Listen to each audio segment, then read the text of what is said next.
Сәлеметсіздер ме балалар? Ана тілі сабағы 63-ші сабақ. Бүгінгі тақырыбымыз заттың атын білдіретін сөздер.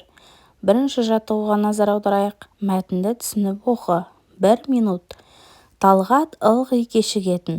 1 минут тұра тұрыңдаршы деп тостырып қоятын. Қыста шаңғы жарысы өтті. Оның досы Санжар 1 минутқа озып келді. Сонда әкесі жымиып былай деді: ештеңе етпес. 1 минут уақыт па? Уақытты бағалайық балалар. Мен оқимын, ойлаймын, ойнаймын кітабынан алынған екен балалар. Талғат қандай бала? Оның үнемі кешігетіні дұрыс па? Өз ойыңды айт. Балалар шаңғы сөздеріне сұрақ қой дейді. Осы сұрақтарға жауап береміз балалар. Келесі ережеге назар аударайық балалар. Адамға қатысты сөздерге кім, кімдер деген сұрақтар қойылады.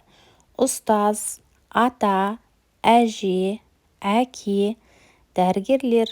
Бұның барлығына кім, кімдер деген сұрақ қойылады екен балалар. Заттар мен жануарларға қатысты сөздерге не, нелер деген сұрақтар қойылады. Балта, балға, орындықтар, сиыр, қой, бұзаулар. Бұлардың барлығына не, нелер деген сұрақтар қоямыз балалар. Екінші жаттығу. Көркем жаз. Жаяу жүру өте пайдалы. Денсаулықты жақсартады, көңіл күйді көтереді. Көркем жаз боламыз балалар. Келесі үшінші жаттығу. Суреттерге қара, сұрақтарға жауап жаз. Бұл не? Бұл велосипед. Екінші. Бұл не? Бұл шаңғы.